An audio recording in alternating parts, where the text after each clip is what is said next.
같이 기도하시죠. 하나님 감사합니다. 이렇게 궂은 비가 내리는 추운 날씨지만 토요일 저녁에 모두 다 예정된 집회에 오게 하시고 또 이렇게 하나님께서 아름답게 마음들을 준비하셔서 하나님을 사랑하는 중심을 담아 헌금으로 하나님 앞에 드리면서 이 귀한 집회를 통하여 주실 은혜를 사모하게 하셨사오니 하나님께서 응답하여 주시옵소서.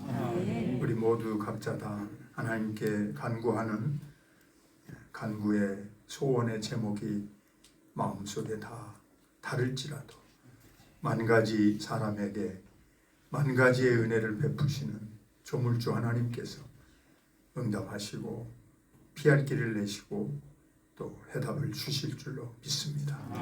그러므로 바쳐진 예물을 흠양하시고 아름답게 교회를 위해 사용하게 도와주옵소서. 또한 저희들에게는 오늘 이 시간 하나님의 말씀 속에서 진리 안에서 하늘나라의 맛을 함께 느낄 수 있도록 하나님을 맛보아 아는 시간이 되게 이 자리에 임재하여 주옵소서. 예수님의 이름으로 기도하옵나이다. 아멘. 네, 여러분과 함께 이렇게 만나게 된 것은 아까 목사님이 잘 소개를 하신 것처럼 우리 박 목사님이 너무 꼼꼼하게 작년부터 잘 준비를 하셔가지고 이렇게 제가 이렇게 올 수 있도록 너무 노력을 많이 하셨어요. 그래서 방학 동안 미국에 나가 있다가 이제 여러분 교회 이 귀한 시간에 제가 맞춰서 들어왔고요. 학교는 이제 다음 주 지나고 3월 4일부터 개강합니다. 그러니까 하나님께서 이런 일정을 다 잘 조정을 해 주신 줄이라 합니다. 왜냐하면 목사님께서 우리 젊은이들이 3월 1일, 2일 되면 또 학교도 가야 하고 또 서울로 갈 사람도 많으니까 저보고 한 주 일주일 먼저 좀 모실 수 없느냐, 우리 자녀들을 위해서 아주 주도 면밀하게 저를 이렇게 몰아넣었어요. 오늘 오도록. 그래서 제가 조금 미국에서 한 주간 더 있으려고 하다가 목사님 요청대로 왔어요. 제 아내는 아직도 미국에 있습니다. 아까 이렇게 저를 소개하면서 미국에 왔다 갔다 했다 그런 말을 소개를 해주셨는데 제가 유학을 가서 딸, 아들, 딸 3남매를 미국에서 낳아서 박사 공부 마칠 때까지 아이들을 기르다 보니까 얘들이 다 미국 사람이 되어버렸어요. 가만히 놔둬도. 그래서 이제 이게 어려움이 보통 발생하는 게 아니에요. 저희 어머님이 오셔서 이 떡애기 때부터 애들을 다 길러주셨는데도 너무 그 언어의 차이, 문화의 차이 이런 갈등이 많고 그 다음에 저는 이제 한국에 와서 너무 바빠지고 또 아이들은 또 미국에 있고 이런 사이에 여러 왔다 갔다 하는 시간들을 참 보낼 수밖에 없었습니다. 다행히 우리 아이들 3남매는 참 하나님의 은혜 가운데 너무너무 축복을 하셔가지고 제가 중간에 아까 목사님에게도 얘기를 했는데 저희 집안 아이들 얘기를 하면 와 목사님 자식 자랑 되게 한다 이러실 수밖에 없게 하나님이 축복하셨어요. 그래서 큰애는 텍사스 대학교 교수가 됐고요. UCLA에서 박사 받고 아들은 의사가 됐고 정말로 힘든 경쟁을 뚫어서 중학교, 고등학교, 대학교에서 다 1등을 했으니까 이제 그런 과정을 거쳐서 잘 성장을 해서 의사가 됐고 막내딸은 변호사가 됐습니다. 뉴욕에서. 그러니까 한 집에서 3명의 박사가 나옵니다. 각기 다른 종류로. 이건 다른 게 아니에요. 여기 지금 중학생이 있어서 내가 하는 얘기예요. 아까부터 나를 자꾸 쳐다보길래. 중학생, 고등학생. 이게 꿈을 가지고 아니, 내가 여기서 지금 여수에서 나왔는데 나보고 뭘 하라고 그래. 내가 서울에 있지도 않은데 그렇게 말하지 마세요. 여러분은 무한한 가능성, 포텐셜리티를 갖고 있으니까 지금 조금 공부 못했다고 포기할 일이 아니에요. 재수하면 돼. 재수. 삼수하면 돼. 우리 아들도 대학원, 의과대학원 떨어졌어요. 버클리 나왔는데 떨어졌어요. 그래서 재수했어요. 그러니까 다시 하면 돼. 뭐 재수해서 된다는 법도 없지만 금식기도 하고 노력하면 또 되는 거예요. 네, 그래서 내가 어디 가서 우리 애들 얘기를 못 합니다. 왜냐하면 금방 여러분이 들어보니까 아니 저 목사님 자식 자랑하라고 왔어? 이렇게 나오잖아요.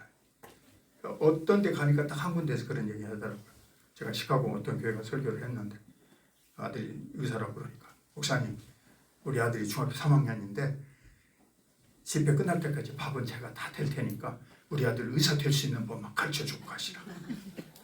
아니 나는 지금 예수님 소개하러 왔지 자식 잘 되라고 소개하러 온 거 아닙니다.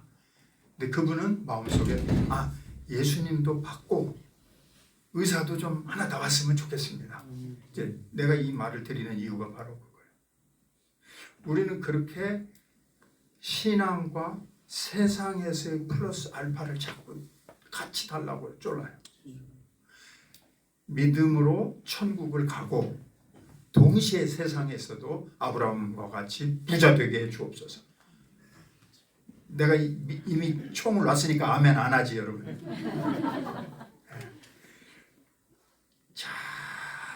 잠시 생각을 해보시면 자식이 잘 된 것이 사실은 자랑이나 축복이 아니에요. 그러니까 하나의 일부분일 수는 있어요.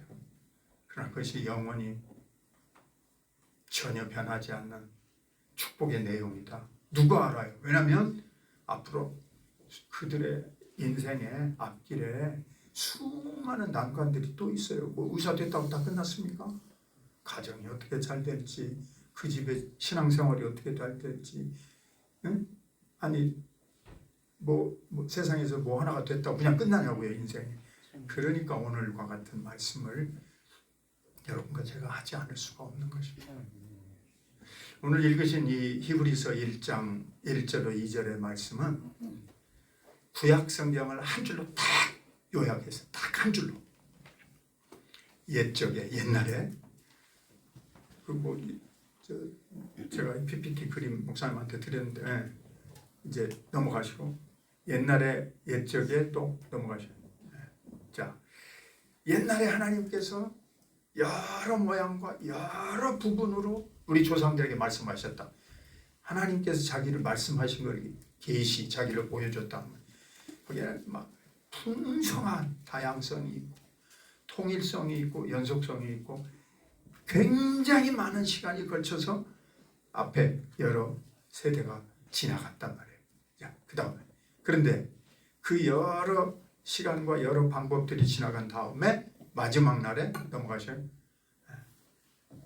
누가 왔냐? 예수님이 오셨다. 그러니까 구약 성경은 이제 쓰여진 기간으로 볼 때 약 4,000년 정도 되잖아요. 이스라엘의 민족사를 뒤져보면 약간의 차이는 있지만 그러니까 예수님이 오셔서 지금까지 약 2,000년이 흘렀고 예수님 앞에 약 4,000년이 흘렀으니까 실제 인류 역사가 문서나 혹은 유물이나 유품에서 발굴되는 건 도합 약 6,000년 정도 됩니다. 이스라엘 주변에 여러 곳들을 발굴을 해보면 고고학자들이 이제 혹은 인류문화학자들이 옛날 금속문, 돌이나 쇠에 쓰여 있는 어떤 부족, 동굴이나 이런 걸 이제 금속문이라 이런 학문으로 따지고 있는데 그런 사람들이 연구를 해보면 대체로 오래 거슬러 올라가서 우리가 발견할 수 있는 게 약 6,000년 지금부터 쳐서 6,000년 예수님부터 쳐서 약 4,000년 대개 6,000년 정도 이상은 확실한 문물이 나온 게 별로 없어요. 네. 그러니까 그 6,000년 기간이 이제 지났는데 예수님 오실 때까지는 4,000년의 이야기와 사건들이 성경에 쭉 흘러가는 이야기로 나온다. 아담이 나오고 아담, 노아, 그 다음에 아브라함은 이제 민족으로 택하셔서 이삭, 야곱, 요셉을 거쳐서 모세, 그 다음에 이제 가나안 땅으로 이사를 가가지고 이제 출애굽을 해서 나라를 건설하고 솔로몬 같은 지혜로운 왕 이제 다윗과 같은 위대한 왕을 통하여 쭉 이스라엘 역사가 진행이 됐다. 그렇게 가르쳐 주신 거예요, 하나님께서. 근데 그렇게 가르쳐 주시려고 할 때 마구잡이로 하신 게 아니란 말이에요. 아무 계획도 없이 그냥 즉흥적으로 그때그때 하나님이 나타나셔서 기분 내키면 복을 주고 말 안 들으면 진노를 하시고 절대 그러지 않으셔요.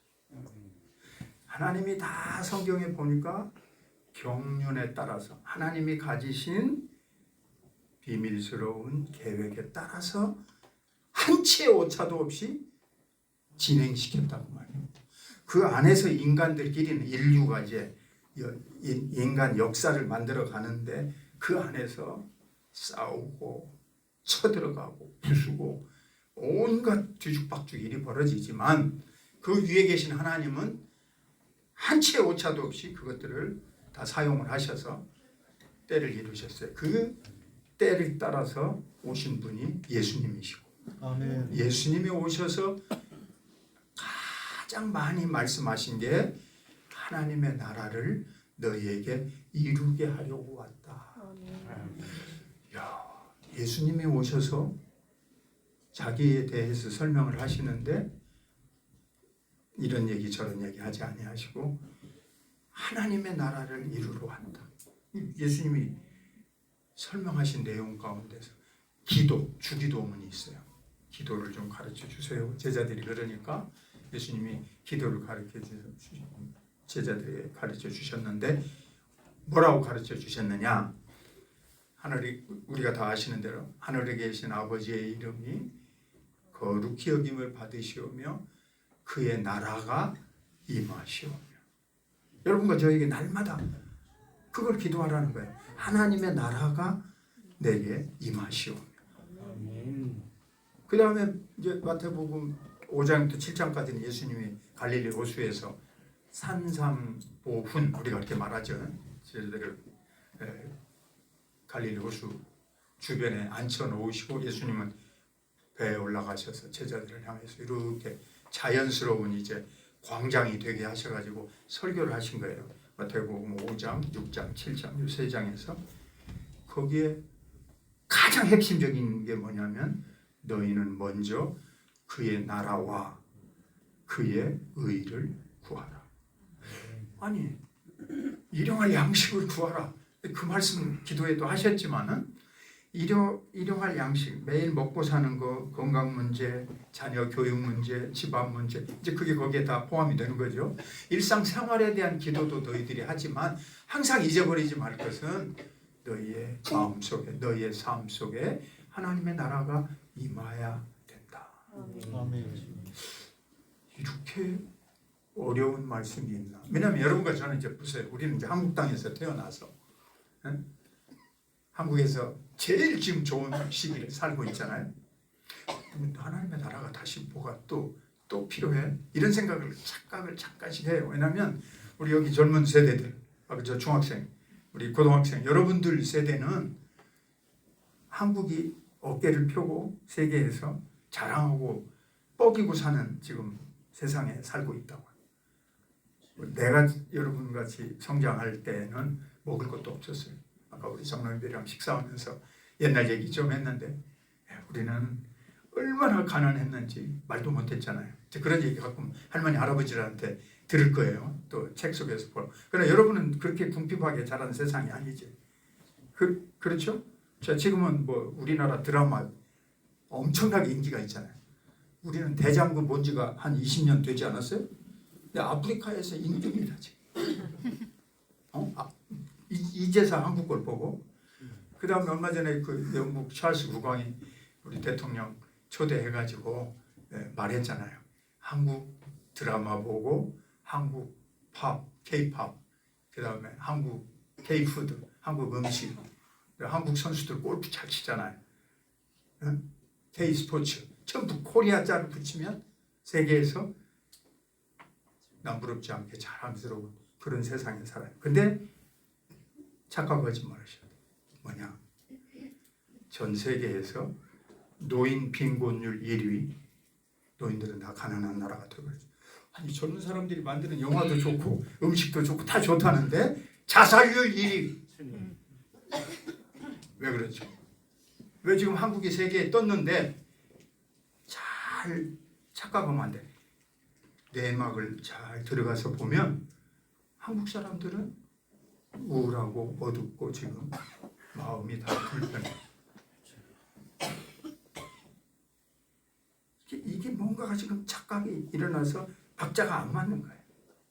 우리가 다 좋은 집에 살아요. 좋은 차도 탈 수 있게 됐고 지금은 이제 우리의 삶의 모든 것들이 너무너무 다 정말 세계적인 수준으로 올라갔어요. 그렇죠? 옛날에는 저 스위스 알프스나 가서 보던 집들이 지금은 뭐 우리나라 어디든지 다 아름답게 다 잘 지었어요. 그런데 정작 그 안에 살고 있는 사람들의 마음속에는 두려움과 불안과 해결되지 않는 마음에 다 짐을 갖고 있어요. 무거운 인생의 짐을 가지고. 자, 잘 들어보세요. 내가 어려운 얘기 하려고 안 해. 저 준비해온 얘기를 풀어내기보다는 꼭 여러분하고 내가 하고 싶은 마음에 기도하면서 이 얘기를 여러분과 진하게 나누고 이 하나님의 말씀을 소개해야 되겠다 하는 얘기를 지금 하려고 하는 거예요. 제가 우리나라에서 갑자기 물 한 잔 잡수세요. 많이 잡수세요. 기침 나오시면 저도 한 잔 먹고.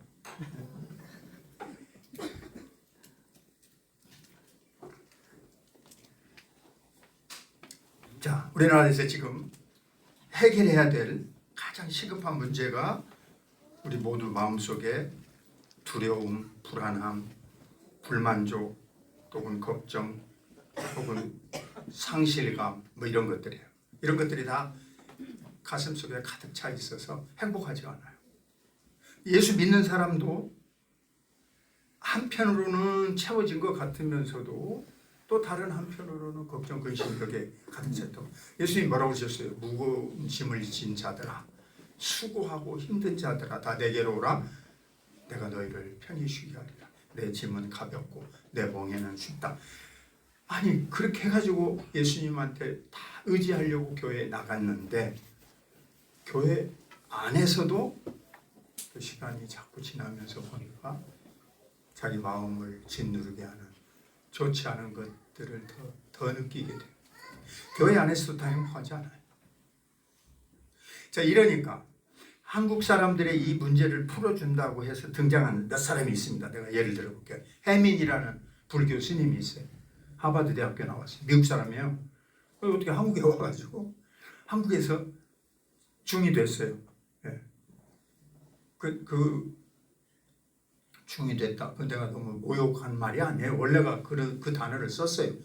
스님이라고 한 거는 존칭으로. 원래는 우리나라는 말의 그 표현 방법이 극존칭을 써서 님자를 붙였어요. 임금님, 선생님, 장군님. 그렇게 해서 만든 단어가 뭔지 아세요? 하나님이에요. 우리나라에는 이 성경에 나오는 창조주이시고 구세주이시고 심판주이신 예수님, 성령님, God the Father, God the Son, God the Holy Spirit, 이 삼위일체 하나님을 소개할 수 있는 단어가 없었어요. 한문에는 있었어요. 중국에서 먼저 성경을 번역했기 때문에. 그래서 중국에서 뭐로 번역했냐면 하늘천의 주인주, 천주, 하늘의 주인이다. 중국 성경에는 그렇게 되어 있어요. 또 하늘의 왕이다 그런 뜻에서 윗상, 상에다가 제상제, 상제, 중국에서는 쌍띠 이렇게 발음해요. 이렇게 번역을 하려고 그래서 우리나라 성경에도 천주님 혹은 상제님 이렇게 번역하려고 그랬는데 제임스 게일이라는 서울 종로 5가의 연동교회에 와서 선교하셨던 카나다 대학교 출신 선교사님이 앞장서서 반대했어요. 초기 선교사님들이 모여서.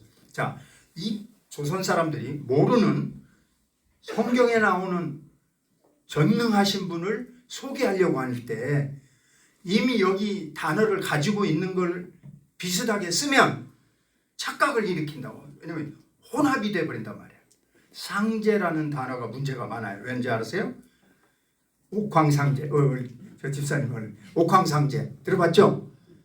아니, 실제 인물도 아니고 전설 따라 삼천리에 나오지만 옥황상제가 있다. 그런 무의식적인 우리의 잠재적인 이 정령 숭배 사상이 있단 말이에요. 그러니까 안 된다, 안 된다. 그 다음에 천주, 로마 카톨릭에서 천주라고 했죠. 카톨릭에서.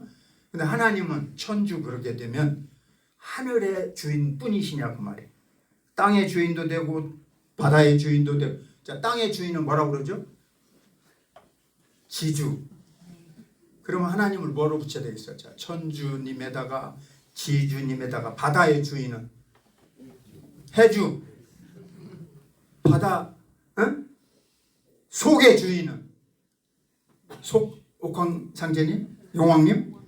자, 이래야 되니까 이분이 원래 어학을 거예요. 천재였어요.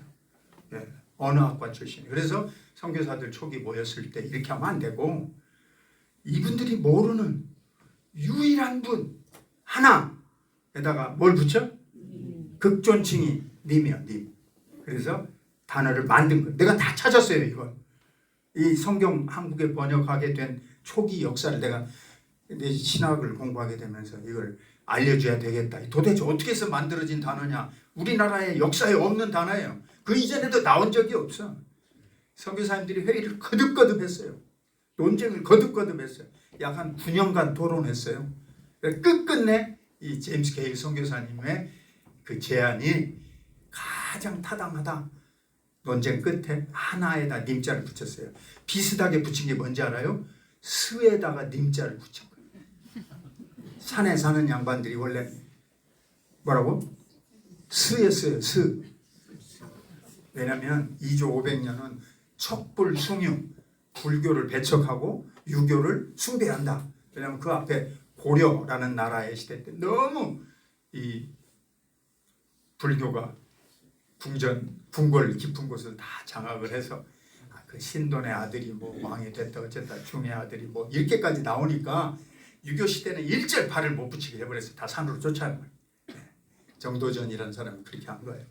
그래서 다 산속으로 갔어요. 지금 잘 갔죠. 왜냐하면 자연이 제일 좋은 데가 사시니까. 그러면서 그들을 노예와 같이 취급했어요. 계급을. 그래서 숫자를 붙였어요. 그런데 이제 그래도 종교적인 분들이니까 그렇게 무시하면 쓰냐. 그래 처음에는 쓰라고 부르다가 님자를 붙여서 조금 이렇게 해준 거예요.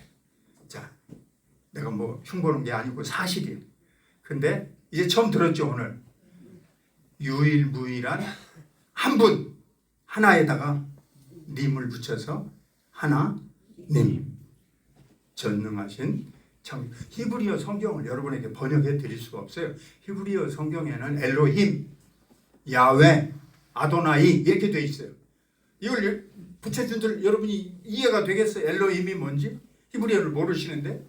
예. 그러니까 우리말로 이걸 뜻을 풀이해서 하나님 이렇게 만든 거예요. 예.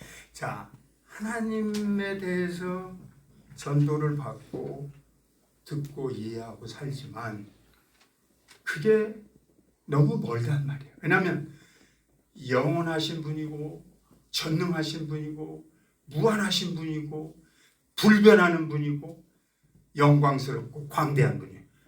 도대체 감이 안 잡혀요. 어쨌든 하나님이라고 해도 어렵고 천주님이라고 해도 너무 멀고 너무 멀어요. 너무 우리로부터는 거리가 떨어져 있어요. 왜냐하면 우리가 이해할 수 있는 이 우리의 뜻, 생각, 우리의 지성, 지식이라는 영역이 너무 조그맣기 때문에 이 성경에 소개되어져 있는 성경에 자기를 계시하신 전능하신 분 우리 머릿속에 들어올 길이 없어요. 들어올 방법이 없어요.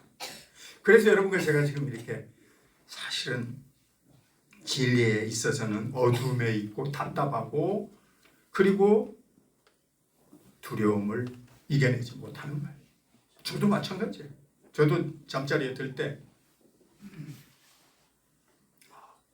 내일 아침에 다시 일어나면 감사하겠다. 지난 주일 아침에 저의 스승이었던 우리 한국 교회 꽤 알려진 김명혁 박사님이 86살이신데 춘천에 아침에 지난 주일 아침에 춘천에 제자교회 설교하러 가다가 교통사고 나셔서 돌아가셨어요.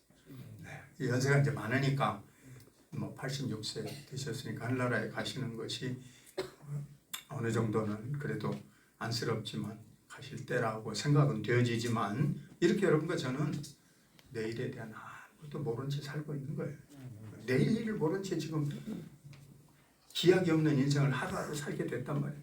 그러니까 하나님을 믿어도 마음속에 그런 생각 속에서도 약간의 지금 걱정과 두려움이 벗어지지 않는데 일반 교회 밖의 사람들은 말할 필요가 없죠. 그러니까 그 해민이라는 사람이 하버드 나왔다. 미국 사람인데 한국에서 스님이 됐다. 이 사람이 그 해결 방법, 고뇌를 푸는 방법을 강의를 하니까 밀치고 사람들이 들어갑니다. 엄청나게 보여요. 제가 가만히 그 사람 주변 이야기들을 좀 이렇게 자료들을 살펴보니까 이 사람이 뭐라고 말을 하냐. 여러분이 모든 근심 걱정에서 벗어나려면 방법은 딱 하나다. 마음을 비우십시오. 그 생각을 몰아내라 이거예요. 응? 불교에서 그걸 가르칩니다. 고집멸도라. 마음에 있는 걸 집착하지 말고 다 벗어내라고. 그런데 마음에 있는 근심, 걱정, 욕심을 벗으라. 밖으로 몰아내라. 마음을 비워라. 이게 비워집니까? 그 사람 강의 들을 때는 비워질 것 같아요. 근데 도로 집에 갈 때는 다 싸가지고 도로 돌아가요. 맞죠? 네. 그 다음에 이제 그 뒤에 나온 기가 막힌 또 웃기는 친구 하나가 김재동이라는 또 연예인이에요. 그죠? 광장에다 아니면 뭐 강당에다 쫙 사람들 모이게 하고 불 끄고 뭐라고 하냐면 멍 때리면서 여러분 마음의 평강을 회복하라고. 조금 불교만 또 더 못한 친구가 나와서 사람들을 저렇게 잠시 마취를 시키는 거예요. 불 다 끄고 조용히 멍 때리면서 마음의 생각을 가라앉히고 평안을 회복하시고 여러분이 위로를 받으시라고. 전부 제가 보니까 사기꾼이에요. 저렇게 해서는 안 돼요. 딱 답이 뭐냐? 오늘 여기에 등장하고 있는 예수님인데 저를 따라서 보세요. 우리 마음을 예수님으로 충만하게 채워야 한다. 아멘. 이게 바울 사도의 고백이에요. 이게 바울 사도가 빌립보서 3장에서 하는 고백이에요. 나는 유대인 중에 최고의 명문 바리새인이고 나는 가말리엘 문화에서 공부했고 나는 아무 거리낄 것 없이 율법을 지키면서 지금까지 종교적으로 살았다. 그런데 내가 이 땅에 오셔서 십자가를 지시고 부활하시고 승천하신 예수님을 안 다음에는 그동안 알았던 모든 것들을 다 배설물과 같이 버려버리고 나는 예수님 한 분으로 만족한다. 응? 내가 이제 예수님 안에 사는 것이고 내 인생의 나머지는 예수 그리스도를 아는 지식이 가장 고상함을 인합니다. 그런데 형제들아 나는 아직 다 잡았다고 여기지 않는다. 나는 아직도 표대를 향해서 그 충만함을 향해서 아직도 달려가고 바라보면서 위를 향하여 경주한다. 바울 사도는요 예수님으로 충만했고 완전함을 위해서 달려간다. 여러분 해답이 바로 그거예요. 오늘 제가 오늘 설교의 첫 번째 꼭 같이 나누고 싶은 핵심은 예수님으로 충만하라. 이게 답입니다. 여러분과 제가 버리려고 한들 절대로 안 벗어져요. 여러분과 저의 기도 제목 무거운 인생의 십자가 절대로 안 벗어져요. 대신 어떻게 이것을 이기게 하시냐면 아까 바울 사도가 말한 거지. 특별히 골로새서 이제 갈라디아서 에베소서 다 이 표현이 나오는데 특히 골로새서 1장 19절 29절에는 예수님으로 충만하다. 이때 쓴 헬라어 단어가 이 플레루라고 하는 건데 충만 홍수가 나서 물이 가득 차 흘러넘친다고. 예수님을 믿게 되면 우리의 머릿속에 5% 10%만 예수님을 아는 신앙과 예수님에 대한 고상한 지식으로 채워지는 게 아니고 100%, 110%, 120%, 150% 흘러넘치게 예수님의 사랑의 넓이와 깊이와 높이와 크기가 여러분과 저를 압도한다 이거예요. 그래야 가득 채워져야 여러분과 제가 가지고 있는 근심과 걱정과 염려와 두려움과 불안이 해소됩니다. 완전히 나가지는 않아요. 왜냐하면 우리에게 옛사람이라고 하는 게 남아있어서 예수님의 이름을 믿고 예수 안에서 세례받고 예수님을 따르는 제자로서 내가 살겠습니다. 아까 우리 직분 맡으신 분들이 나는 이 길을 가리라 이렇게 다짐하시잖아요. 좋은 믿음의 서약이고 좋은 믿음의 확신이에요. 하지만 그런 믿음의 확신을 가지고 살면 다 되는 게 아니에요. 예수님으로 내가 충만하고 싶다. 내 마음을 열어서 나는 예수님만으로 내 보배를 삼겠다. 정말입니다. 예수님 외에 그 이상 능가하는 어떤 철학도 종교도 아무것도 없어요. 왜냐하면 이 세상에 우리를 위해서, 우리의 특히 죄를 위해서 해결하시고자 오셔서 사랑으로 이걸 쏟으신 종교가 어디가 있냐고 말이죠. 부처는 뭐라 불교, 저 스리랑카에서부터 시작해서 퍼졌지만 각자 알아서 자기가 노력을 해서 스스로 열반의 세계에 도달을 해서 각자 다 성불하라고 말해요. 거기 죽은 석가모니가 불력이 있어서 우리를 바꾸는 게 아무것도 없어요. 근데 반대로 예수님은 여러분과 저에게 말씀을 남겨놓으시고 말씀을 읽는 자들 속에 그의 영으로 성령님께서 역사하셔서 늘 예수님과 함께 살게 만들어 주셨다. 아멘. 그러니까 다시 분명히 말씀을 드립니다. 예수님을 바울사도는 뭐라고 그랬냐면 보배라고 그랬어요. 보배 중에 제일 비싼 게 뭐예요? 보석 중에서 결혼할 때 받을까 말까? 다이아몬드 비싸죠? 어? 예. 그거 이상 없을 거예요. 예. 보배 그러면 다이아몬드잖아요. 맞죠? 예, 그 비싸다고 해봅시다. 예. 그런데 다이아몬드를 가질래? 예수님을 믿는 믿음을 가질래? 우리 교회 밖에 사람들은 물어볼 필요 없이 다이아몬드 가져가지. 아 그것도 뭐 시시한 조그만 거 말고 큰 거, 아주 그냥 아주 붉은 거 다 그거 가져가려고. 그러나 여러분 잘 들으셔요. 다이아몬드 5캐롯, 10캐롯짜리 뭐 1억 원짜리 여기다 찼다고 해봅시다. 손가락에다가 그까짓 것 어디 나가서 자랑할 때만 잠깐 반짝거리는데 그거 끼고 있은들 이 손가락 속에서부터 시작해서 이 속에 있는 마음, 이 병은 누가 치료해줘요? 이게 소용이 없는 거예요. 그런데 왜 미쳤다고 명품, 왜 미쳤다고 백화점에 가서 이렇게 돈을 많이 뿌리죠? 특히 한국 사람들이. 여러분 안 그러실 줄 알아요. 정말 그 바보 같은 짓이죠. 여러분과 제가 마음속에 채워지지 않는 부족함이 아직도 있다고 하는 이유는 뭐냐면 예수님으로 충만한 맛을 아직 다 못 보고 있다. 나는 예수가 좋다고, 나는 예수님이 정말 최고야, 나는 예수님 믿고 정말 더 이상 이 세상에 딴 것보다는 소망을 발견했어, 이렇게 돼야 되는데 그 단계로 올라가기가 쉽지가 않아요. 왜냐하면 이제 두 번째 얘기입니다. 이제 아까 첫 번째 얘기는 예수로 충만하자. 왜냐하면 마지막에 하나님이 이 세상에 마지막에 오신 분이 예수님이기 때문에 이 세상에 이제 다 구약의 인물들을 통하여 조금씩 보여주시다가 마지막에 예수님이에요. 더 이상 없어요. 예수님 뒤에 바울 사도는 소개하는 사람이지 더 이상 없어요. 그러니까 성경을 더 이상 안 쓰는 거예요. 끝. 예수님이 오셔서 마태복음, 마가복음, 누가복음, 요한복음 쓰고 끝. 하나님을 다 보여주셨기 때문에 이제는 다시 오실 예수님 바라보고 사는 거예요. 더 이상 아무것도 없어요. 예수님으로 끝이에요. 그런데 이제 두 번째 얘기는 왜 예수님이 그러면 충만하게 다 느껴지지 않냐, 이 얘기를 잠깐 오늘 하려고 그래요. 왜냐하면 창조주이시고 예수님은 여러분과 저는 피조물이라. 창조주하고 피조물이 너무나 거리가 멀어요. 잘 들으세요. 거리가 멀다는 말이 무슨 말이냐면 진짜 거리가 먼 건 아니에요.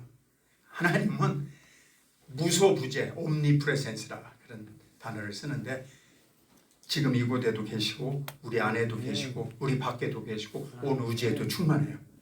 왜냐하면 성경이 그렇게 말씀하셨으니까. 그가 내 안에, 내가 너희 안에. 자, 볼지어다 너희가 마음 문을 열면 내가 너희에게로 들어가서 너희와 더불어 먹고 너희는 나로 더불어 먹으리라. 이 요한 1서에 그렇게 말씀하셨죠. 맞죠? 네. 근데 문제는 내 안에서 예수님이 안 느껴진단 말이지. 이게 느껴지면 아까 충만했으니까 그대로 여러분과 저에게 걱정이 없이 그렇지. 주님 다 맡기고 주님 해결해 주실 줄 믿고 오늘 내가 기다립니다. 이렇게 되는데 이게 안 느껴진단 말이에요. 왜냐하면 창조주하고 피조물이어서 거리가 먼 게 아니고 사실은 존재 자체가 초월적이에요. 거리는 멀지 않아요. 이 말 잘 들으세요. 하나님과 우리 사이의 거리가 멀다. 하늘과 땅이 멀다. 이거는 하나님의 초월적인 능력과 존재가 우리하고 차이가 난다는 뜻이지 하나님은 얼마든지 24시간 여러분 속에 계시고 여러분 마음속에 함께 하시고 여러분 주변에서 동행하는 분이신 줄로 믿습니다. 문제는 내가 느끼는 게 그 분하고 너무나 차이가 나서 내가 못 느낀단 말이에요. 그런데 어떻게 느끼냐면 바울 사도가 뭐라고 하냐면 예수님이 내 안에 살고 이제는 내가 그리스도 안에 사는 것인데 이 표현을 뭐라고 그랬냐면 믿음 안에서 사는 것이다. 그러니까 어떻게 느껴야 되냐면 예수님 내 안에 충만하시고 내가 예수님에게 다 맡기고 삽니다 하는 걸 어떻게 느껴야 되냐면 믿음으로 느끼셔야 돼. 자, 이제 믿음을 내가 설명할게요. 내가 존 모레이 박사님의 글을 읽으면서 어느 날 눈물이 핑 돌았어요. 믿음을 그분이 설명을 했는데 이렇게 설명을 해요. 저를 따라 믿음이란 갓난 아기가 엄마 품에 안겨 있는 것이다. 갓난 아기에게 생각이 있어요, 없어? 없지. 뭘 알아요, 몰라요? 모르지. 그런데 엄마 품에 안기면 잠이 와요. 다 맡기니. 이게 믿음이에요. 존 스코틀랜드에서 정통신학을 가르치신 존 모레이 교수님이 아니 히브리서 11장에 가보면 믿음이 되게 어려워요. 믿음은 보이지 않는 것들의 실상이고 바라는 것들의 증거다. 그 말이 무슨 말이야 도대체.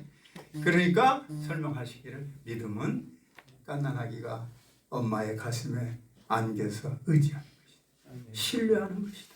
이게 믿음이에요. 믿음이 없이는 하나님을 기쁘시하지 못하나니 누구든지 하나님께 나아가는 자들은 그가 계신 것과 그가 자기를 찾는 이에게 복 주시는 이심을 믿어야 할지니라. 그러니까 예수님이 마음속에 얼마만큼 깊이 믿어지고 얼마만큼 내가 의지하느냐 거기에 그 충만이 체험되느냐 안 되느냐가 달려있다.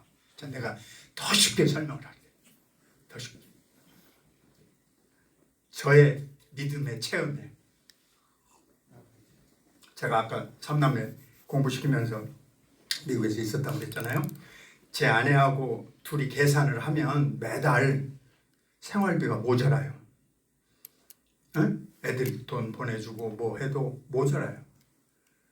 그러니까 둘이 매월 첫날 하나님 이번 달에도 계산을 하면 모자란데 인도해 주실 줄로 믿습니다. 아멘. 그리고 이제 넷째 주가 지났어요. 우리 둘이 똑같이 또 하나님 계산할 때는 모자랐는데 지내고 보니까 빵꾸는 안 났습니다. 뭐, 빚지고는 안 났어요. 야, 매달 그렇게 살았어요. 매달. 무슨 여유가 없는 건 말할 필요 없고. 그러니까 우리 머릿속의 계산으로는 모자라요. 생활하는데. 그런데 돌이켜보니까 하나님의 돕는 손길로 넘어갔어요.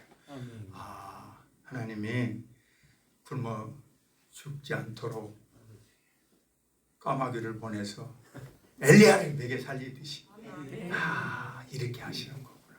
그래서 지금은 내가 조금씩 그 간증을 하면서 여러분들에게 설명할 수 있게 됐어요. 여러분이 계산하면 특히 우리 젊은 층들 답이 안 나와요. 지금 너무 경쟁이 심하고 세계 경제가 너무 어렵잖아요. 한국만 어려운 게 아니고 다 어려운데 특히 이제 중국 때문에 이제 한국 경제가 어려워져서 더 힘들잖아요. 그런데 여러분 마음속에 돈 문제 가지고 예를 들면 고민한다. 지금 내가 말씀드렸듯이 이걸 이제 주님께 맡겨야 되는 거예요. 우리 주님이 내가 막다른 골목에 나는 생각하기에 아무 해결 방법이 없다. 이거 어떡하냐 이제 이거 끝이다 할 때도 하나님은 돌아서서 옆에 새로운 문을 만드는 창조주의 하나님을 믿으셔야 돼요. 아멘. 하나님이 절대로 나를 헐벗거나 굶주리지 않게 하시리라. 나를 배고프거나 내가 남에게 정말 아쉬운 소리 해가면서 빚을 져가면서 그렇게 비굴하게 살지 않도록 때로는 그 방법이 임시적으로 필요할 때도 있겠지만 하나님이 틀림없이 나를 붙잡아서 내 손을 인도해 주시리라. 이것을 어떻게 한다고요? 믿어야 한다. 아멘. 이게 아까 첫 번째 예수님으로 충만하게 살아가는 삶의 하나의 방식이에요. 우리는 믿음으로 사는 거예요. 네? 내가 다 갖고 사는 게 아니라는 거예요. 그런데 그 생활에 대한 믿음은 그렇게 하시고 네? 내가 말씀드렸잖아요. 계산을 할 때는 늘 모자랐는데 지내놓고 보니까 언제나 피할 길을 내셨다. 여러분에게도 그런 복이 함께 하시길 바랍니다. 네. 제가 중국에 선교를 여러 번 갔는데 공항에서 내가 생각지도 않은 내 후배 목사님을 선교하는 분을 만났어요. 아니, 난 이제 다른 데 이제 강의를 해주러 갔는데 제가 중국에 굉장히 많이 갔어요. 아주 많이 갔어요. 하여튼 선교하는 마음으로 가서 많이 해줬는데 공항에서 만났는데 저를 기다리러 나온 게 아니고 다른 어떤 손님이 온다고 그래서 나타났는데 나를 이제 만나게 된 거예요. 근데 제가 보니까 얼굴이 좀 꾀죄죄해. 그래서 손을 잡고 아니 안개 목사님 뭐 얼굴이 조금 안 좋아 보이는데 뭐 걱정이 있어? 그랬더니 좀 걱정이 있습니다. 딱 제 느낌이 뭐냐면 돈이 떨어졌구나. 근데 제가 중국에 선교하러 갈 때 어떤 교회에서 저한테 선교비 도와주셔서 거기 가서 필요한 곳에 있으면 쓰라고 봉투를 하나 주신 게 있어요. 얼른 꺼내갖고 그 주머니에다 넣어줬어요. 눈물을 툭 흘려요. 뭐라고 하냐면 교수님 사실은 생활비가 완전히 바닥이 나서 하늘을 바라보면서 공항에 나가면 한국에서도 누가 들어오겠지. 완전히 그냥 생각도 안 하고 그냥 나왔는데 나를 그냥 나오자마자 만난 거라. 이야, 하나님이요 이런 방법으로 아니, 나는 그렇게 살기는 싫어요. 어떻게 그렇게 아슬아슬하게 사냐 인생을. 응? 어떻게 그렇게 살아? 좀 계산을 갖고 살아야지. 내가 등을 탁 치면서. 또 어떤 선교사님은 내가 또 어떤 교회에서 헌금을 해갖고 예배당 하나 지을 돈을 갖다 줬어요. 큰 돈을. 그 교회 집사가 갖고 도망가 버렸어요. 또 어떤 데는 또 한 150명 완전히 중국 지하교회 지도자들 했는데 그 중에 이제 한 3명한테만 어떻게 선교 헌금이 갔어요. 자기들끼리 이제 일주일간 저하고 공부를 하는데 밤에 자기들끼리 자면서 나 저 교수님으로부터 얼마 받았다. 그 자랑을 한 거예요. 그 옆에 사람은 나는 그보다 더 받았는데 뭐야? 근데 또 저쪽 뒤에 앉은 사람 야 나는 그보다 더 받았어. 이 셋이 싸움이 벌어지고 나머지 사람들은 우리 왜 안 주냐고 그러면 니네들만 받냐? 이게 싸움이 벌어져가지고 그 중에 한 명이 언제 나갔는지 공안에다 신고를 했어요. 경찰에다.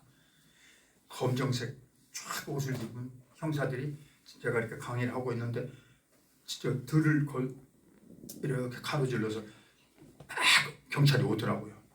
얼른 그 중에 한 명이 옷을 내 걸 벗고 자기들 그 노동자 옷을 입혀가지고 한 명씩 조사하는데 창밖으로 해서 압축을 해서 내가 도망 나갔어요.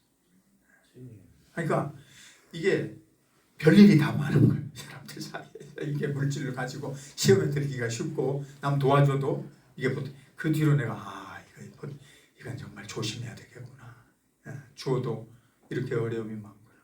자, 저희 결론은 뭐냐면 계산을 했으면 모자랐는데 지내놓고 보니까 피할 길을 열었다. 이건 하나님께서 언제나 돌보심이 함께한다 이 말이에요.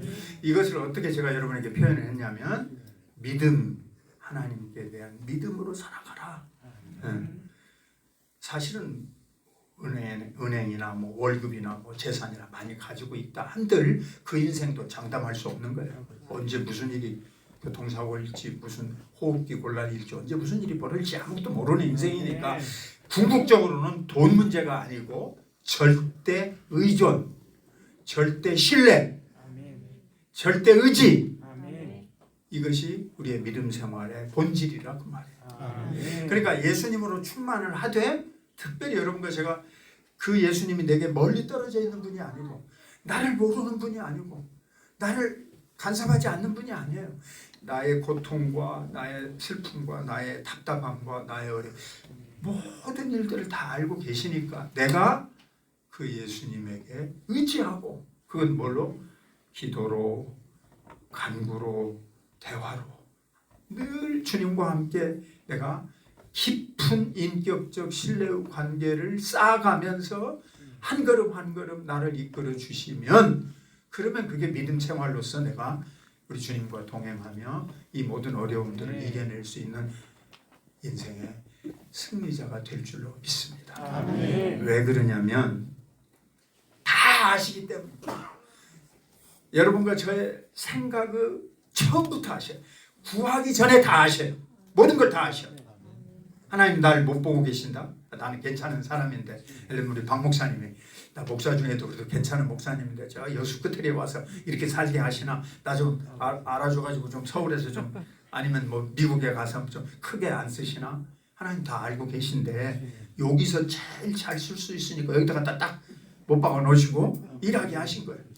서울 갈 필요가 없어요. 뭐 뉴욕이고 LA고 갈 필요가 없어요. 아멘이죠. 뭐 하러 갑니까? 하나님 여기서 잘하고 있게 하셨나? 특히 저 사모님 얼굴 보니까 더 좋아지셨어요. 옛날보다. 네. LA에서 제가 이번에 오랜만에 만난 두 사람 목사 때문에 내가 정말 마음에 안 좋았고 눈물이 핑 돌았어요. 2년 대 후배 목사님 사모님이 하늘나라에 먼저 가셨는데 얼마나 교회 섬기면서 고통을 당했던지 교회 시어머니들이 사모님한테 한마디씩 한 게 상처가 돼가지고 이게 부글부글 끓는데 그 사모님은 소화를 못 해낸다. 그 다음에 내 친구 우리 반 중에 올드보이인데 그 사모님이 2년 전에 또 돌아가셨다고 하더라고요.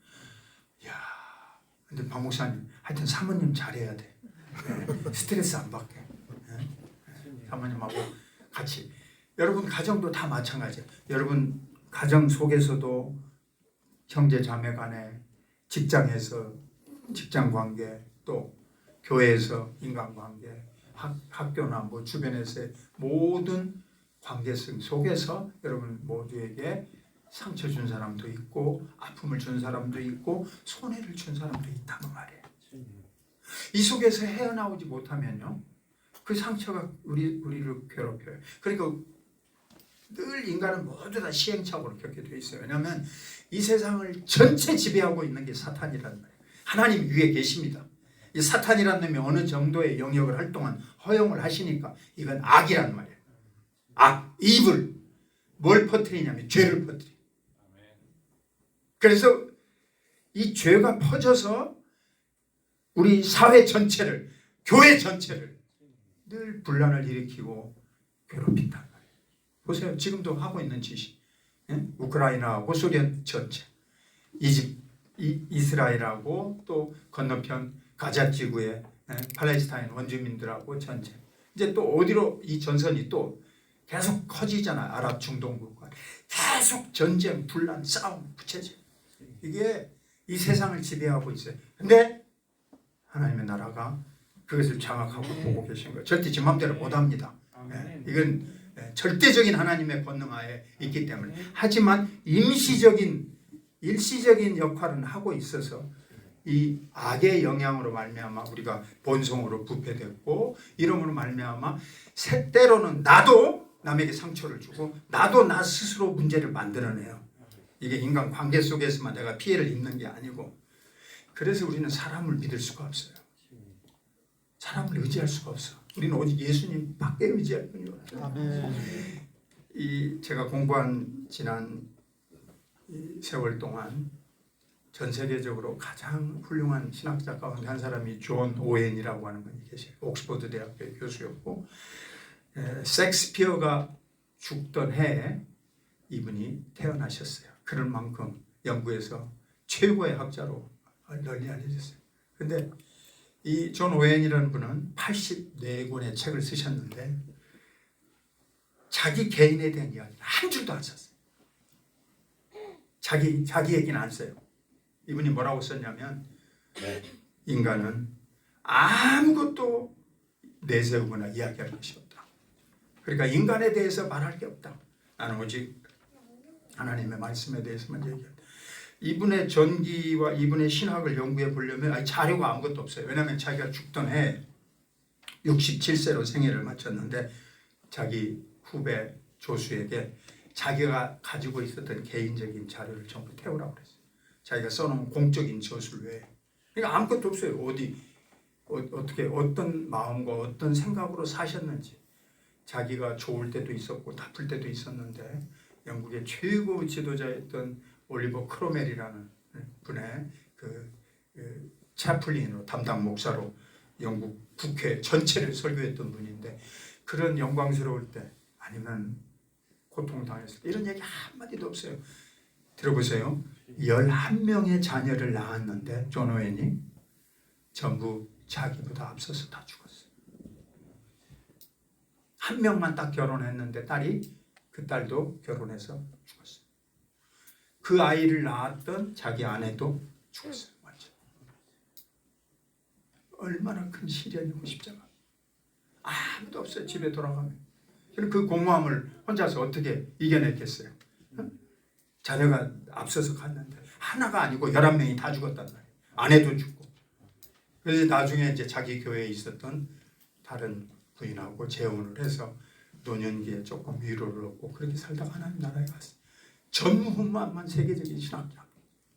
이러니까 여러분과 제가 이 세상에 있는 어떤 걸로 나 스스로를 위로받고 나를 채우려고 한다고 한들 의미가 없다고 말이에요. 무슨 자녀들이나 뭐 재산이나 무슨 우리 지식이나 무슨 학벌이나 뭐 사회적인 지위나 이런 걸 갖고 내가 이만큼 이루었으니까 만족하고 이만큼 이루었으니까 하나님 앞에 감사하고 내가 이만큼 가졌으니까 나는 좋다. 천만의 말씀.